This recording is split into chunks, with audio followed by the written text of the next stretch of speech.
Hello everyone, this is International Master Daniel Naroditsky doing my second video for onlinechesslessons.net. And today we're going to be doing something slightly atypical. I'm going to play one 5-minute game on ICC and be commenting as I go along. So the consensus on Blitz is really varied. You know, some players think that Blitz is extremely harmful for one's chess. Some players think Blitz is okay, and I think that in moderation, like a lot of things, you know, 1 or 2 games a day, 1 or 2 5-minute games a day is absolutely fine. So without further ado, I will play one 5-minute game in the 5-minute pool, and here we go. I am black in this game. So I'll play one knight f6, he plays c4, I play King's Indian. So far this is h3, so h3 is kind of a interesting sideline in the King's Indian. Castles bishop g5, and I think I might chase his bishop away first with h6. Okay, so he goes back to e3. Now I think I'll strike in the center with e5, which is the usual King's Indian move. So it's kind of a usual King's Indian position here. Black's idea is usually to play f5. I think that I'll try, you know, I might try knight h5 to organize that, but I think that for now I'll continue sort of breaking up the center with c6, another typical move in the King's Indian. So let's see what he does here. Maybe, you know, bishop d3. Bishop d3 looks normal for him here. So the key to playing these positions as black is never to play slowly, just like in the Sicilian. Black has to play actively. Every move has to be made with logic, and black just cannot play very passively here. So he plays knight f3. Sometimes knight goes to e2 in this line, so I think I'll take first, and then he takes back. And now the question is, should I develop my queen side before going straight into f5? So I'm gonna play a6, but that'll be met with a4, stopping b5. Another possibility, yeah, I think I'll play knight bd7, developing my knight first, and then maybe knight h5. So here he plays bishop h2. Now I think he'll play knight h5, preparing f5, and also the knight might go to f4 later on. So, you know, castling might be met with knight f4. Yeah, so he castles, and I think I'll play knight f4 here. So he plays knight d2, so he's giving up this bishop, which is slightly puzzling, but he wants to get his knight to c4 to attack my d6 square and pawn. So, like I said, black has to play very actively, but at the same time, he has to watch out for white's attack. So it's easy to say and very often hard to do. But the key to playing the King's Indian successfully is to balance out attack with defense. So I think I'll play f5 immediately here, which is quickly met by f3. And I'll play knight f6, transferring my knight to the king side. I think I'll play knight c4. Yeah, so he plays knight c4. b5 is a possibility here, undermining e4 pawn. Let's see. Knight h5 is also very interesting.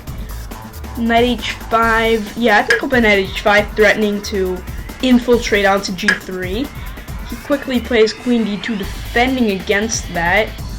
Yeah, knight h5 might have been slightly rash, because now knight b5 is threatening, but I think I'll play knight g3. Maybe this isn't so bad, because now my knight on g3 attacks e4, and maybe I can get my queen h4 and start, you know, attacking. So, especially in Blitz, you can just go straight for your opponent's throw, no risk. It's a lot of very interesting games can be played in Blitz, because you don't even have any risk, so you can just play whatever you want, and if you lose, you lose. So he takes with the knight, which is interesting, but now my d6 pawn isn't as weak, so I guess I have to take back. Now he pre-moves taking. I might just go for queen h4, then sack on h3. Let's see. So, queen h4, knight takes d6. Bishop takes h3, sacking the bishop, trying to open up his king. He takes, alright, let's just go for it here. Bishop f2 is possible here as well for him, but you know, since in Russian there's a saying, those who don't risk don't drink champagne, which pretty much speaks for itself, so I'll just take the risk and maybe I'll get to drink champagne. So rook f3 now. Just trying to circle around his king. Obviously in a real game I would probably have never played this because this attack looks very unsound, but in Blitz it's very tough to defend. I think rook e2 might be good. Oh, bishop f2. So now I take, and now his bishop is blocking access. So he goes rook e3. So let's see here. So I think I'll bring my rook into the attack with rook f8. And now he takes, I take back. So this looks interesting, I'm not sure. Maybe rook c1, now rook goes back to f4 then, threatening rook g4. So I'm pretty happy with my position here, and it's very tough to defend. Knight c4 is a possibility, trying to bring the knight to e3. Then maybe, okay, so he plays queen to c2. What a clever move, he wants to play queen c8, training the queen. So I can't allow that, obviously. What should I do? What should I do? How about bishop f8? Then he goes queen c8 anyways. Yeah. But yeah, so that's pretty much impossible. Let's see what I can do. King h7. Yeah, king h7 looks fine. So just defending against queen c8 because it isn't checked then. So yeah, not the best, not the most active move, but it looks pretty forced. So queen c8, queen h5. I can't defend. I can't allow the trade of queens here. Now queen can go to g5, maybe create some threats, and now this is where Blitz gets really fun, where both players get low on time. The position remains very, very sharp. So this is pretty exhilarating to play, and I've watched a lot of players, you know, make Blitz videos, and it's always extremely fun to watch when there's a time scramble in a very sharp, interesting position. So I have a lot of threats here, but obviously still a piece up. You know, knight e8 might be a possibility. I'm not exactly sure how I can continue the attack.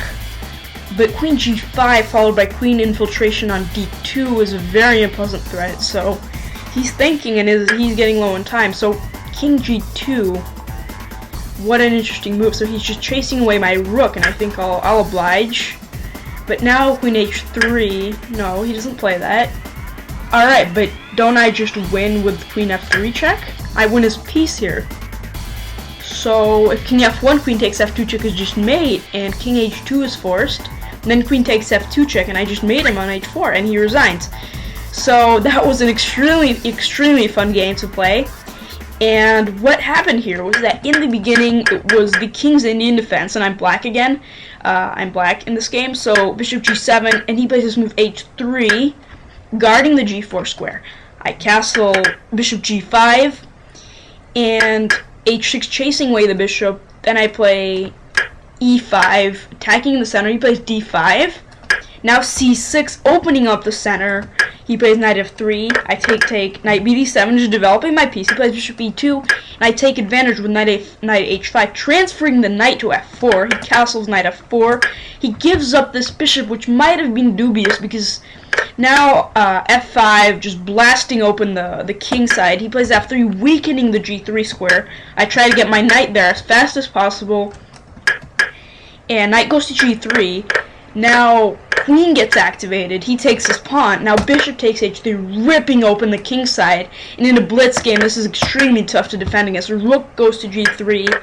Now I take. He plays rook e3, trying to trade off the rook, but the other one gets to f3. He plays a really strong move, queen c2, threatening queen c8 check, trading the queens off, which I couldn't allow. So king h7, queen c8, queen h5, king g2, rook f4, going to g4, queen f3 is threatening.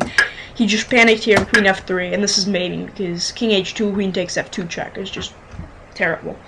So thank you guys for listening. I hope to do more of these types of, you know, live cutting-edge blitz commentary blitz games. So again, thank you for listening.